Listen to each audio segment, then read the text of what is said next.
Voy. Bilmem Voy canım. Bir yıl sırtladın sersa sergerdan bulup ağır uyumuz kayıp geldik he. Nuna öy kırpak. Öyle kırpakla öyle kadar tuğandı. Uy. Bir aldırma mene. Hoca. Ma öyle. Vay ne içinde. Ne bakıp satlışı. Oy yomg'oy ketgan yaxshiman mavaga. Yomg'oy. Qo'yaqlarimiz hamda Qana qildik tozalab o'ltirmiz. tozalab o'tirib bir qish hamda mushoyda qishlaymiz xuddi. Japonni ravus tatbigan bo'ldik. O'ynasdan tozalandik. Menga. Amsi jinim. Vahshiy vayronlab ketdim. Men ma traktorlarni yo'tkashga mas'ullar. Sizlar supurishga mas'ullamsizlar. Qizim, amsimiyada o'ynab turib ma'qulmi? Men o'ynab turamsa? Ha.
Oy.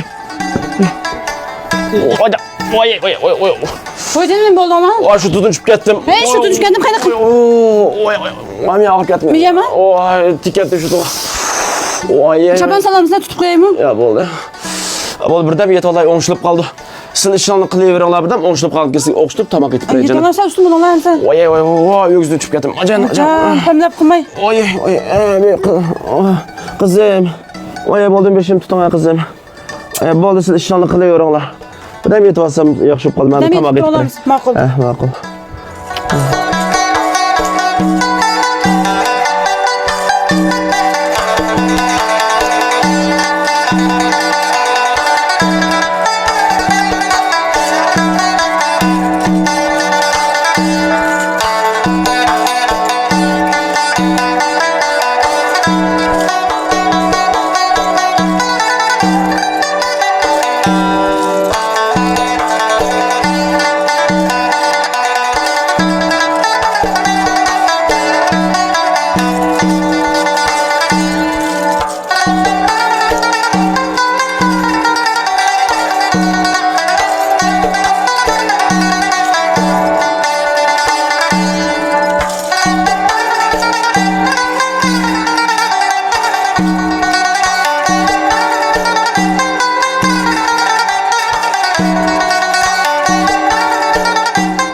Cilim, kanarak duruşlar yakın yakışıp kaldı.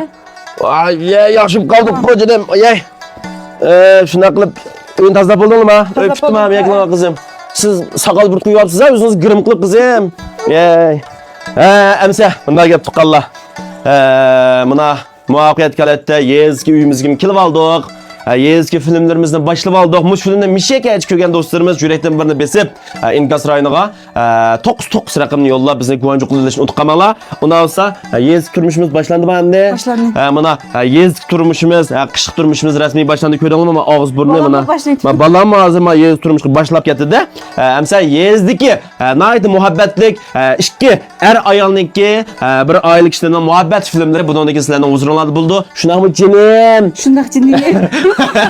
Bundan ikki jinimlarning filmi davomli huzuringlarda bo'ldi. Bizning filmga qiziqadiganlar inkas rayoniga biz sizlarni yaxshi ko'ramiz, va men shiyxonniman deb inkaslarni yozib qo'yinglar. Undan sonra keng filmlarimizni ko'rishaylik. Xayr xo'sh.